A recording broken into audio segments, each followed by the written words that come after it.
Good afternoon, YouTube. Let me turn my torch on right quick. There we go. Let's try that again. Good afternoon. Now, you guys seem to like my product reviews, so here comes another product review. Now, I've been using this one for a little while, so this product isn't really new. But Eleaf makes a large line of products that are pretty good. Personally, I like Eleaf. I'm actually taking it apart in my hands while I'm talking to you guys. I promise you guys unrehearsed, and here it is. Now, first off is this coupler. This is a 510 coupler. And it looks like something you would get at a hardware shop. But I promise you it is indeed for vaping. And what it is for, it converts your 510 connection, which is what a lot of your bigger mods are, to, I believe this is a 7.5. It's a little bit bigger, and it's more along the lines of your old school vape mods, like this one. How long has it been since you've seen one of these? Now, this is your traditional mouth to lung. It's a step up from the electronic cigarette, and you just screw your coupler in the bottom till you get a good snug fit. It ain't got to be tight, just snug. We'll set that to one side. Now back to what I was saying about Eleaf. Eleaf makes a number of fabulous products. Most of the time, whenever you would see a tank light ad, you would see it on a pin style contraption. Well, it was kind of a goof up on my part because I didn't pay attention to the details, and I wasn't really paying attention to what I was doing. I just seen the picture and I'm like, oh my god, man, this is well, so I ordered it, and I thought it would, because I seen that it had a 510 connection, I'm automatically thinking 510, that's going to be a bigger mod, or not necessarily bigger, but it can certainly do one of my sub-ohm tanks. And I had my my Kanger Tech sub-ohm tank that's made to go on a sub-vod C, or sub-vod. Not the case. So Tori got the package while I was at work, and when I got home, she told me it come in, and I'm all excited. I'm like, ooh, where is it? She said it's tiny. So what do you mean it's tiny? Like, it's supposed to be like palm size, you know, like. She said, no, this is what I got. Now, make no mistake, ladies and gentlemen, despite its size, this has been one of my right-hand mods for the last 2 or 3 weeks. And there's the seal. It is an Eleaf product. This is the iStick Mini. Now, you remember I had the iStick Pico Mega, and that wasn't very big.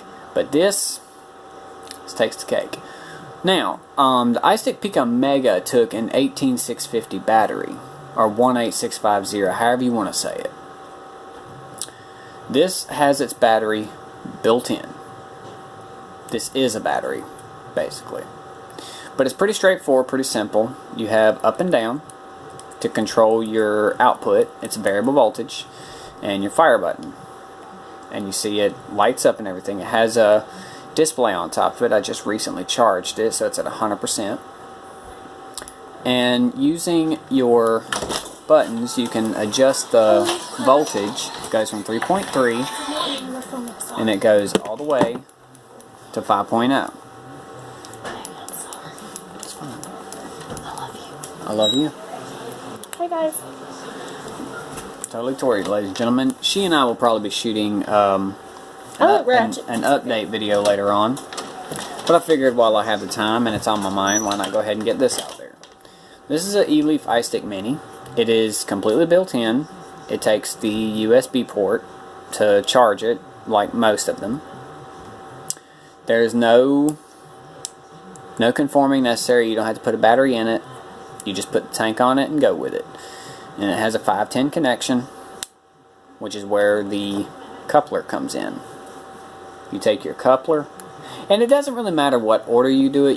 I prefer to put it on the tank. That way I know, because once I get it reasonably tight, like snug on the tank, that gives me a little bit of give.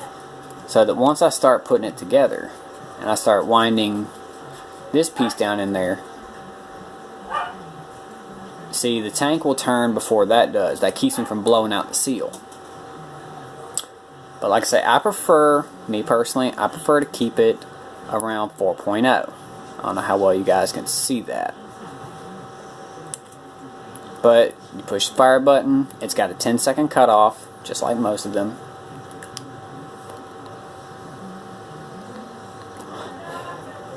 It's not very much output, but if you want to use, depending on your nicotine tolerance, if you want to use a 12 milligram, this would be exactly what you need. Something small, it can fit in your pocket, but if you work in a job that requires you to move around constantly, I wouldn't recommend keeping it in your pocket because these things are easy to break. It can go down your purse, your car console. Just bear in mind it is a battery, and if you leave it in your car and let the hot sun get to it, you know where it's going to go. You're going to come back to bits and pieces. But it fits pretty comfortable in the hand. It's small, it's discreet. You know, if you prefer to use a dry tank and maybe, you know, get a little toke in, because we all know what dry tanks are used for. You put some bud in that. I don't know if it puts out enough to use a dry tank, but with my liquid tank, it definitely does the trick. Like I said, I would recommend 12 milligram. If you have a higher tolerance to nicotine, then you could do 18. For 1.8 ohm, which is what I use in these tanks, 1.8 ohm, you can use nic salts and it would be comfortable, but just like any nic salts, at 30 or 50 milligram, you would have to take it easy. So that concludes this session. That's pretty much all there is to it. I mean, it's made by Eleaf. I found this puppy on eBay for $14, I think. They're not very expensive. They have about a 3 to 4 hour charge time, and if you leave it alone long enough, like after you hit it and you set it down somewhere, it will recharge itself. Now, disclaimer, it does not recharge itself completely. Using it does deplete charge, but if you hit it repeatedly, you're going to run the charge down really fast. Whereas if you hit it and leave it alone, it'll build some of its charge back up. And I don't know how to, because I try to keep my stuff fully charged, and you know, this is the one I use around the house because it is small, it's easy to use.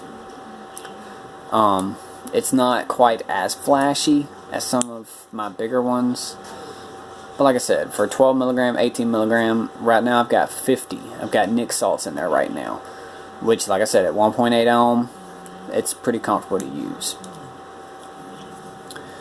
So tell me what you guys think about that. You know, I did promise that any products I get in, that I would do a review on it. And I'm so sorry that it took me this long to get back on the beaten path. So let me know in the comments what you guys think. If there's a particular mod you would like to see reviewed, let me know. I can't guarantee when I'll get it because Christmas is coming up and I'm on a very limited budget. So I'm having to, you know, you guys get where I'm going with this. But I'll do what I can. And I'm about to get back on track with my gaming, since I finally got the Resident Evil video spliced and uploaded. So guys, you know, those of you that are fans of my gaming videos, be on the lookout for that. So until next time, ladies and gentlemen. Hi.